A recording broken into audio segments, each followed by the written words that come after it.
njengoba ngifikile nje eMlazi ngokomsebenzi ngithola umngani wami. Ngithe ngifika ngathola umngani, ngaba nomngani. Okay. Umngani wami usilindile. Wangixoxela sonke istory ukuthi unendoda. Ayichaza igama layo. Wathi usiphelele. Okay. Yeah.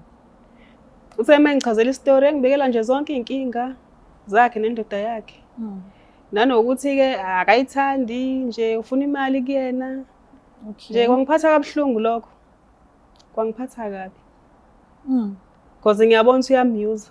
So mina usiphelele ngifuna ukuthi ngibe ne-future naye. Oh, uyamthanda? Ngiyamthanda. Oh.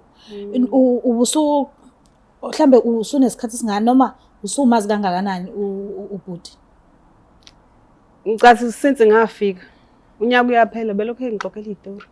Okay. Nibonana naye ubhuti? Cha, usisi ade ngixoxela izitori zakhe ngoba ubhuti shutha umazi. Ngiyamazi ngokumbona. Negama lakhe sengiyalazi, ngilazi ngawo umngani wami. Anikazi ngixoxa noba u2. Umngane engekho. Bese ngakaxoxi. Oh, okay. Mayexoxa ukesho ukuthi ukukhona umuntu omunye futhi. Omunye. Serious naye. Aka serious, wathi uyamyuza lo. Aqamba amanga, athi ukhulelwe. Ingane iphumile, mayexoxela mina. Asho ukuthi sofuna imali. Oh, okay. Angitshela. Kungiphathe kabi lokho. Bhuti wami bandla, ngicela ukuthi ungixolele. Ukuqala nje ngizoqala ngixolise bandla. Ngithi angikutshele ukuthi ngikuthandile. Ngiyazi ukuthi uthanda nomngani wami. Ngenxa yezitori asengixoxele zona ezingiphathe kabi.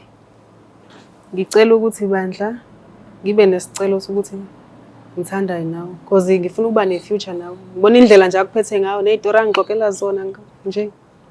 Zokuthi ufuna imali kuwena ngoba urich. Uyangitshela lokho, uyangixoxela. Angazi ke noma uzokwamukela yini lokho ukuthi sithandane noma usosaba yena mhlawumbe angazi. Kodwa mina ngiyakuthanda. Ngifuna ukuthi nje sibe nempilo yaphambili nawe. Ngifisa ukuba umfazi wakho. Kukuwena ke ukuthi ufuna ukwenze njani. Noma uqhubeka naye noma. Hayi ngendlela ofisa ngayo. Yebo. Lokho akuchazela kona uyakwazi? Lokho angichazela khona yebo kona ngisho ukuthi ngiyakwazi. Ngiyakwazi kodwa yize ngingakaze ngithole isikhathi kahle naye usisi wami. Okay. So uma umuzwa ekutshela nje engahleli ukuthi uyakuthanda. Ekutshela nje enhlamvini zamehlo ufila kanjani?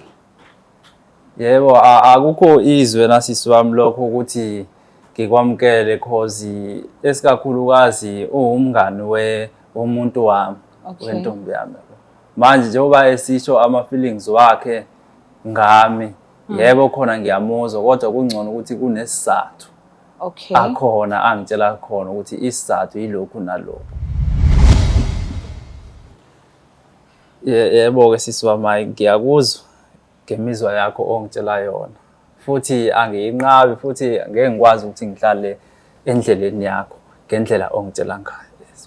But ngicela ukubuza nje imibuzo embalwa kuwena. Oqala nje umbuzo ukuthi nje kungani sisi wami unama feelings wami mhlambe uboneni uze ufikelwe ama feelings wami. Ngibone nje indlela ophila ngayo ngakubona ukuthi nje ubhuti oright ngakwazi ukuthi ngiphile nawe. Because nami ngumuntu ongenankinga. Alright. Manje ke sisi wami ke ngike ngibuze nje kancane. Njengoba umngani nomuntu wami umngani kaSli. Manje uSli mengathola ngale ndaba wena ungafila njani mhlasimpe ngaphana akukho onganixabanise ekugcine kumoshe ubudlelwano benu ubungani benu. No, soxabana ukuxabana. Kodwa ekuxabaneni kwethu nginothando lakho. Ngeke uze kushintshe ukuthi ngiyakuthanda noma singaxabana ngenzakala noma yini. Ngenzakala noma yini. Hayi ngiyakuzwa sisi wami ngiyakuzwa. Mina anginankinga nalokho njengoba ungichazela but cela ukubuza la okugcina ukuthi mhlasimpe uze waba nama feelings wami wangithanda mhlasimpe ikhona into ebeniyikhuluma noSli ngami mhlampe into oyibonayo uSilee ayenzayo mhlampe ngami ngoba mhlasimpe ikhona into eyaye yakudidisa kuze kufikelele khona. Hhayi wayengixoxela nje iy'tori ethi kahle kahle akakuthandi ingoba nje u-right nemali futhi nje ubeqamba amanga ethi ukhulelwe emva kwalokho isisu sesichithekile ngoba efuna imali kuwena.